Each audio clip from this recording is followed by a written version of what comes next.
नमस्कार दोस्तों, आप देख रहे हैं यूपी समाचार। आइए जानते हैं उत्तर प्रदेश की दिन भर की ताजा और बड़ी खबरें। आज की पहली खबर, यूपी में 5वें और 6वें वेतनमान वाले कार्मिकों का भी बड़ा महंगाई भत्ता। 7वें वेतनमान वाले राज्य कर्मियों को बड़ी दर से महंगाई भत्ता देने के बाद राज्य सरकार ने 5वें और 6वें वेतनमान में काम कर रहे राज्य कर्मियों को भी बड़ी दर से महंगाई भत्ता डीए दिए जाने का आदेश जारी कर दिया है। अक्टूबर माह के वेतन के साथ बड़ी दर से महंगाई भत्ते का भुगतान नकद किया जाएगा। 5वें वेतनमान वाले कार्मिकों का डीए 8% और 6वें वेतनमान वाले कार्मिकों का डीए 5% बढ़ा है। यूपी के हर जिले में होगा औषधि नियंत्रण अधिकारी का पद। मुख्यमंत्री योगी आदित्यनाथ ने प्रदेश में औषधियों की गुणवत्ता सुनिश्चित करने के लिए औषधि नियंत्रण तंत्र को और मजबूत व प्रभावी बनाने के निर्देश दिए हैं। जिला स्तर पर कार्य व्यवस्था को और मजबूत करने के लिए जिला औषधि नियंत्रण अधिकारी का नया पद सृजित किए जाए। उन्होंने औषधि निरीक्षकों पदों को दोगुना करने के साथ भर्ती प्रक्रिया को अधिक पारदर्शी, निष्पक्ष और गुणवत्तापूर्ण बनाने के लिए साक्षात्कार के स्थान पर लिखित परीक्षा से कराने के निर्देश दिए हैं। दुबई से लखनऊ आते ही मुख्तार अंसारी का करीबी शादाब उर्फ डंपी गिरफ्तार। मुख्तार अंसारी का बेहद करीबी शादाब उर्फ डंपी दुबई से लखनऊ एयरपोर्ट पहुंचते ही गिरफ्तार कर लिया गया। वह वर्ष 2022 में दुबई भाग गया था। ईडी मुख्तार की कंस्ट्रक्शन कंपनी में उसके करोड़ों रुपए के हेरफेर के मामले में जांच कर रही थी। कोर्ट से गैर जमानती वारंट जारी होने पर ईडी उसकी तलाश कर रही थी। जब वह बुधवार को एयरपोर्ट पहुंचा तो इमिग्रेशन टीम की निगाह में आ गया। इमिग्रेशन टीम ने उसे ईडी लखनऊ के हवाले कर दिया।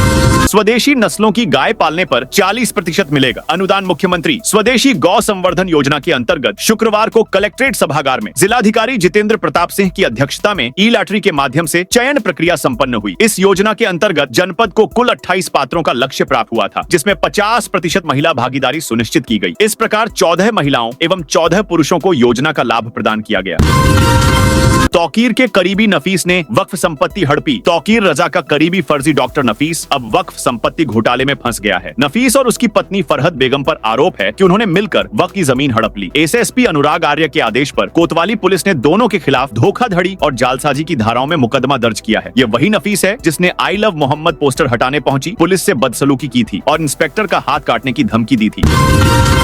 योगी सरकार ने बेटी के विवाह अनुदान की रकम बढ़ाई। योगी सरकार ने श्रमिकों की बेटी के विवाह की अनुदान राशि बढ़ा दी है। अब 55,000 की जगह 65,000 की आर्थिक मदद मिले। करीब 1.5 साल से इसका लाभ नहीं मिल पा रहा था। अब सरकार ने कन्या विवाह सहायता योजना में संशोधन किया है, जिसके बाद बड़ी रकम श्रमिक पा सकेंगे। उप भवन एवं अन्य सन्निर्माण कर्मकार कल्याण बोर्ड ने 13 अक्टूबर को शासनादेश जारी किया। योजना का लाभ 1 साल से अधिक समय से पंजीकृत श्रमिकों को ही मिलता है। श्रमिक की 2 कन्याओं को ही शादी अनुदान का लाभ मिलता है। तलाकशुदा और विधवा महिलाएं भी पुनर्विवाह के लिए कन्या विवाह सहायता योजना की हकदार है। यूपी में पीडब्ल्यूडी अधिकारियों का वित्तीय अधिकार 5 गुना तक बढ़ा। मुख्यमंत्री योगी आदित्यनाथ लोक निर्माण विभाग के विभागीय अधिकारियों के वित्तीय अधिकारों में 5 गुना तक की वृद्धि किए जाने का बड़ा फैसला लिया है। सीएम योगी ने कहा है कि बदलावों से विभागीय अधिकारियों को निर्णय लेने में अधिक स्वायत्तता प्राप्त होगी। उच्च स्तर पर अनुमोदन की आवश्यकता घटने से निविदा, अनुबंध गठन एवं कार्यारंभ की प्रक्रिया में गति आएगी। यह सुधार वित्तीय अनुशासन बनाए रखते हुए प्रशासनिक दक्षता और पारदर्शिता को बढ़ाने में सहायक होगा। संत प्रेमानंद महाराज ने 12 दिन बाद पदयात्रा शुरू की। स्वास्थ्य को लेकर चल रही चर्चाओं के बीच संत प्रेमानंद महाराज ने अपनी पदयात्रा फिर शुरू कर दी है। संत प्रेमानंद महाराज पुराने रास्ते पर पदयात्रा करने निकले तो उनके दर्शनों के लिए भीड़ उमड़ पड़ी। 1.5 किलोमीटर के रास्ते में सड़क के दोनों तरफ भक्त ही भक्त खड़े नजर आए। संत प्रेमानंद महाराज गुरुवार की देर रात करीब 3 बजे प्रेम मंदिर के पीछे सुनरक तिराहा पर अपने परिकर के साथ पहुंचे। यहाँ से संत प्रेमानंद महाराज ने 1.5 करीब किलोमीटर दूर अपने केली कुंज आश्रम के लिए पदयात्रा शुरू की। दौरान उनके दर्शनों के लिए भक्तों की भारी भीड़ उमड़ पड़ी। अखिलेश के दलित वाले बयान पर सियासत गरमाई। समाजवादी पार्टी के राष्ट्रीय अध्यक्ष अखिलेश यादव ने गुरुवार को लखनऊ में दलितों को लेकर एक बयान दिया था। अखिलेश ने कहा था कि भाजपा सरकार में उत्तर प्रदेश में दलितों पर अन्याय और अत्याचार की घटनाएं बढ़ गई हैं। पुलिस प्रशासन मूक दर्शक बना है। इस पर भाजपा के वरिष्ठ नेताओं ने अब पलटवार किया। भाजपा नेताओं का कहना है कि अखिलेश यादव को अपनी सरकार का कार्यकाल देखना चाहिए, इसके बाद दूसरी सरकार पर बोलना चाहिए। उनको देखना चाहिए कि उनकी सरकार में दलितों को कितना सम्मान दिया जाता था। अयोध्या में भिखारी बाबा कराएंगे 51 कन्याओं की शादी। अयोध्या के नंदीग्राम भरतकुंड में सोनभद्र के भिखारी बाबा पंचकुंडीय विराट रुद्र महायज्ञ और 51 कन्याओं का विवाह समारोह आयोजित करेंगे। यह कार्यक्रम 28 अक्टूबर से शुरू होकर 5 नवंबर को कन्याओं के विवाह के साथ संपन्न होगा। इससे पहले महाकुंभ प्रयागराज में भी ऐसे आयोजन हुए थे। प्रकृति की रक्षा के उद्देश्य से आयोजित इस महायज्ञ में प्रतिदिन 251 जड़ी बूटियों से निर्मित हवन सामग्री से आहुति दी जाएगी। कार्यक्रम की शुरुआत 22 अक्टूबर को 501 महिलाओं द्वारा कलश कलश यात्रा के साथ होगी। बांके बिहारी जी के दर्शनों का बदला समय। बांके बिहारी मंदिर में दीपावली की दौड़ से दर्शनों का समय बदल गया। यहाँ अब दर्शन सुबह के समय से 1 घंटे देरी से खुलेंगे और बंद होंगे। वहीं शाम के दर्शन 1 घंटे जल्दी खुलेंगे और बंद होंगे। हालांकि सुप्रीम कोर्ट द्वारा गठित हाई पावर मैनेजमेंट कमेटी ने सर्दियों में मंदिर खुलने का जो समय निर्धारित किया था, सेवायत उस समय पर मंदिर खोलने को तैयार नहीं है। मुख्यमंत्री योगी आदित्यनाथ को कबीर महोत्सव का न्योता लखीमपुर खीरी के कबीर धाम मुस्तफाबाद में 25 से 27 अक्टूबर तक 3 दिवसीय कबीर महोत्सव का आयोजन किया जाएगा। इस महोत्सव में राष्ट्रीय संत असंग देव जी महाराज का जन्मोत्सव भी मनाया जाएगा। आयोजन समिति ने मुख्यमंत्री योगी आदित्यनाथ को 27 अक्टूबर को समापन कार्यक्रम में शामिल होने के लिए विशेष न्योता भेजा है। हालांकि प्रशासन ने अभी तक मुख्यमंत्री के आगमन की आधिकारिक पुष्टि नहीं की है। महोत्सव का शुभारंभ 25 अक्टूबर को मंगल कलश यात्रा, ध्वजारोहण और कबीर वाणी के साथ होगा। टिकैत बोले, मायावती चुनाव के झंझट में ना पड़े। भारतीय किसान यूनियन भाकियू के राष्ट्रीय प्रवक्ता राकेश टिकैत शुक्रवार को सहारनपुर के सरसावा पहुंचे। यहां उन्होंने मृतक युवक अमित उर्फ मिंटू के परिजनों से मुलाकात कर सांत्वना दी। इस दौरान उन्होंने सरकार और पुलिस प्रशासन पर कई तीखे सवाल उठाए। टिकैत ने कहा, आरोपी क्राइम और कत्ल करके भागता है, बहुत दूर हत्या कर रखी है तो सजा तो होगी। देश में कानून है, कैसे भागेगा? पुलिस अपना काम करे, क्राइम करने वाला डर नहीं रहा। सरकार इतनी सख्त हो रही है, फिर भी और गोली मारने में लोग पीछे नहीं हट रहे हैं। सरकार को और सख्त होना पड़ेगा। त्योहारी सीजन में वाहनों की बिक्री में भारी उछाल। हार के मौसम में राजधानी में वाहनों के पंजीकरण ने रफ्तार पकड़ लिया। 2 पहिया व 4 पहिया वाहन अधिकांश लोगों की पसंद रहे, जबकि 3 पहिया व ई रिक्शा खरीदने वाले भी पीछे नहीं रहे। यही वजह है कि 30 दिनों में ही वाहनों की बिक्री की संख्या 46,299 पहुंच गई। लखनऊ के ट्रांसपोर्ट नगर व देवा रोड परिवहन कार्यालय में आम दिनों में प्रतिदिन 500 से 600 वाहनों का पंजीकरण होता रहा है, लेकिन नवरात्र के पहले दिन 22 सितंबर से धनतेरस तक प्रतिदिन वाहन पंजीकरण की संख्या 1600 और दीपावली तक यह संख्या करीब 3 गुना पहुंच गई। रसोइयों को मिलेगा गुणवत्तापूर्ण भोजन बनाने का प्रशिक्षण। कानपुर देहात में पीएम पोषण मध्याह्न भोजन योजना के तहत अब रसोइयों को उच्च गुणवत्तापूर्ण भोजन बनाने का प्रशिक्षण दिया जाएगा। इस प्रशिक्षण में डॉक्यूमेंट्री फिल्में दिखाई जाएंगी, जिसका मुख्य उद्देश्य छात्र छात्राओं के स्वास्थ्य और पोषण की गुणवत्ता को बढ़ाना है। विद्यालयों में प्रधानाध्यापक रसोइयों को ये फिल्में दिखाकर प्रशिक्षित करेंगे। इसके बाद प्रशिक्षित रसोइयों की सूची 15 नवंबर तक संबंधित विभाग को उपलब्ध कराई जाएगी। जिलाधिकारी ने किसान शिकायतों के त्वरित निस्तारण के दिए निर्देश। मुरादाबाद जिलाधिकारी अनुज सिंह की अध्यक्षता में शुक्रवार को कलेक्ट्रेट सभागार में किसान दिवस का आयोजन किया गया। इस दौरान उन्होंने किसानों की समस्याओं और शिकायतों के त्वरित निस्तारण के निर्देश दिए। साथ ही किसी भी स्तर पर लापरवाही बर्दाश्त न करने की चेतावनी दी। बैठक में पिछले माह के किसान दिवस में प्राप्त शिकायतों की समीक्षा की गई, जिसमें अधिकारियों ने बताया कि अधिकांश का निस्तारण हो चुका है। जिलाधिकारी ने खाद आपूर्ति, स्वच्छता, विद्युत आपूर्ति, सड़क मरम्मत और गन्ना भुगतान से संबंधित समस्याओं पर विशेष ध्यान देने के निर्देश दिए। सहारनपुर में छठ पूजा की तैयारियां शुरू। सहारनपुर में आगामी छठ पर्व के लिए नगर निगम ने मानक मुंह और बाबा लालदास घाट पर तैयारियां अंतिम चरण में पहुंचा दी। इस बार नहर में पानी न होने के कारण श्रद्धालुओं की सुविधा के लिए लगभग 120 मीटर लंबी और 40 मीटर चौड़ी एक कृत्रिम झील तैयार की गई। सिंचाई विभाग द्वारा नहर की सफाई के चलते इस बार पानी नहीं छोड़ा जा सका। इसी कारण यह अस्थायी झील बनाई गई है। शुक्रवार शाम अधिशासी अभियंता वीबी सिंह ने बताया, झील में दोनों ओर दीवारें बनाकर पानी रोका गया है। जलकुल विभाग ने 3 सबमर्सिबल पंप और एक नलकूप का कनेक्शन जोड़ा है, जिससे झील में 1 मीटर तक पानी भरा जाए। यहाँ 24 घंटे जनरेटर और ऑपरेटर की व्यवस्था रहेगी। लखनऊ में 300 युवाओं को मिला नियुक्ति पत्र। लखनऊ के इंदिरा गांधी प्रतिष्ठान में मिशन रोजगार के तहत 300 युवाओं को नियुक्ति पत्र बांटा गया। राष्ट्रीय रोजगार मेले में प्रधानमंत्री नरेंद्र मोदी वीडियो कॉन्फ्रेंसिंग के जरिए जुड़े। उन्होंने वर्चुअल तरीके से युवाओं को नियुक्ति पत्र सौंपा। उन्होंने कहा कि देश का हर युवा हमारी ताकत है। देश भर में 40 स्थानों पर रोजगार मेले का आयोजन किया। उसमें वर्चुअल तरीके से प्रधानमंत्री ने 51,000 से अधिक अभ्यर्थियों को नियुक्ति पत्र सौंपे, जिसमें लखनऊ के 300 युवा शामिल रहे। चित्रकूट कोषागार में बड़ा घोटाला। यूपी के चित्रकूट कोषागार में 43 करोड़ 13 लाख के घोटाले का मामला सामने आया है। जांच पाया गया है कि 7 साल पूर्व मर चुके 4 पेंशनरों की फाइलों को दोबारा सक्रिय कर इनके खातों में 13 करोड़ 20 लाख भेजे गए। इसके बाद परिजनों से मिलीभगत कर रुपयों का बंदर बांट कर लिया। ये वही 4 खाते हैं जिनकी फाइलों को विशेष ऑडिट टीम की जांच के दौरान कोषागार कर्मियों ने छिपा लिया था। छठ पर्व पर मुरादाबाद रेलवे ने चलाई स्पेशल ट्रेनें। मुरादाबाद मंडल रेलवे ने छठ पर्व के दौरान यात्रियों की बढ़ती संख्या को देखते हुए अक्टूबर-नवंबर 2025 में कई स्पेशल ट्रेनें चलाने की घोषणा की है। इन ट्रेनों का संचालन 24 अक्टूबर से शुरू होकर नवंबर के पहले सप्ताह तक जारी रहेगा, जिससे यात्रियों को सुरक्षित और सुविधाजनक यात्रा मिल सकेगी। ये विशेष ट्रेनें दिल्ली, वाराणसी, गोरखपुर, पटना, लखनऊ, जयपुर, मुजफ्फरपुर, सीतामढ़ी, राजकोट और राजेंद्र नगर जैसे प्रमुख शहरों को जोड़ेंगे। इनके ठहराव मुरादाबाद, बरेली, हापुड़, कानपुर, वाराणसी, गोरखपुर, सीवान, छपरा और सहरसा जैसे महत्वपूर्ण जंक्शनों पर होंगे। अगर आपको ये खबर अच्छी लगी हो तो वीडियो को लाइक जरूर करें ताकि हमें और बेहतर खबरें लाने का हौसला मिले।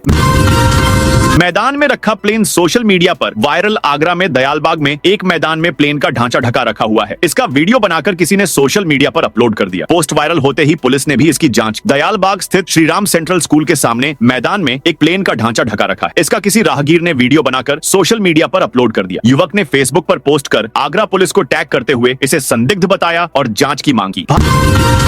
भाजपा सांसद का आरोप, बांग्लादेशियों को लखनऊ नगर निगम ने मान्यता। भारतीय जनता पार्टी से राज्यसभा सदस्य और पूर्व डीजीपी बृजलाल ने राजधानी में कथित बांग्लादेशियों की बढ़ती संख्या पर चिंता जताते हुए पुलिस के साथ ही नगर निगम को भी घेरा है। उन्होंने आरोप लगाया कि नगर निगम ने इन कथित बांग्लादेशियों को रोजगार देकर संरक्षण दे रखा है, तो लखनऊ पुलिस को भी कोई चिंता नहीं है। दरअसल नगर निगम में भाजपा की महापौर और अधिकांश पार्षद भी भाजपा के हैं। तो महापौर सुषमा खरकवाल ने इसका जवाब देते हुए कहा कि नगर निगम सीधे तौर पर नहीं बल्कि सफाई कार्य देख रही एजेंसियां ही आधार कार्ड व अन्य साक्ष्य का परीक्षण कर उनसे काम लेती है। उन्होंने असाइम का बताकर रह रहे लोगों की जांच कराकर वापस भेजने की मांग करते हुए पुलिस आयुक्त को पत्र लिखा था। डीएम ने किसान दिवस पर सुनी लोगों की शिकायतें। सहारनपुर में शुक्रवार को जिला कलेक्ट्रेट स्थित नवीन सभागार में किसान दिवस का आयोजन किया गया। जिलाधिकारी मनीष बंसल की अध्यक्षता में हुए इस कार्यक्रम में वरिष्ठ पुलिस अधीक्षक आशीष तिवारी भी मौजूद रहे। बड़ी संख्या में किसानों ने अपनी समस्याएं रखी, जिनमें से कई का मौके पर ही निस्तारण किया गया। किसानों ने विद्युत आपूर्ति, सिंचाई, खाद वितरण, धान क्रय केंद्रों और फसल अवशेष प्रबंधन से संबंधित शिकायतें दर्ज कराईं। जिलाधिकारी ने अधिकारियों को किसानों की शिकायतों का शीघ्र और गुणवत्तापूर्ण समाधान करने के सख्त निर्देश दिए। उन्होंने खाद वितरण में पारदर्शिता बरतने तथा 15 नवंबर तक नहरों की सिल्ट सफाई पूरी कर टेल तक पानी पहुंचाने के निर्देश दिए।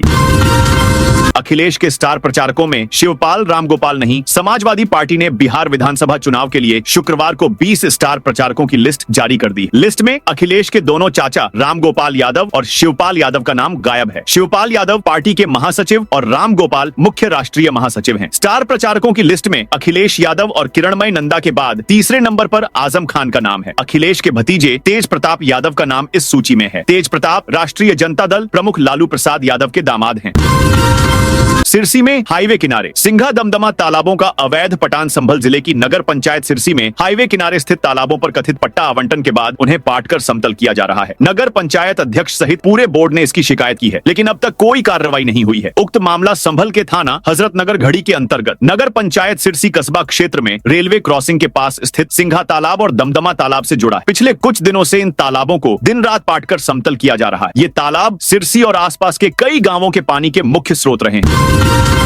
सरदार पटेल के एकजुट भारत के सपने को पूरा करेंगे। हाथरस जिले की प्रभारी मंत्री बेबी रानी मौर्य और भाजपा के जिला प्रभारी डीपी भारती ने सरदार वल्लभ भाई पटेल की 150वीं जयंती के कार्यक्रमों पर मीडिया से बातचीत की। उन्होंने बताया कि इस अवसर पर विभिन्न कार्यक्रम आयोजित किए जाएंगे, जिनका मुख्य उद्देश्य युवाओं में एकता, देशभक्ति और कर्तव्य भावना को जागृत करना है। सरदार पटेल ने जिस तरह बिखरे हुए भारत को एकजुट किया था, उसी भावना को आगे बढ़ाना इन कार्यक्रमों का लक्ष्य है। इन राष्ट्रव्यापी कार्यक्रमों के तहत कई चरणों में पद यात्राएं आयोजित की जाएंगी। जिला स्तरीय पद यात्राएं 31 अक्टूबर से 25 नवंबर 2025 तक हर संसदीय क्षेत्र के सभी जिलों में होंगी। ये पद यात्राएं 3 दिनों तक चलेंगी और इनकी लंबाई 8 से 10 किलोमीटर होगी।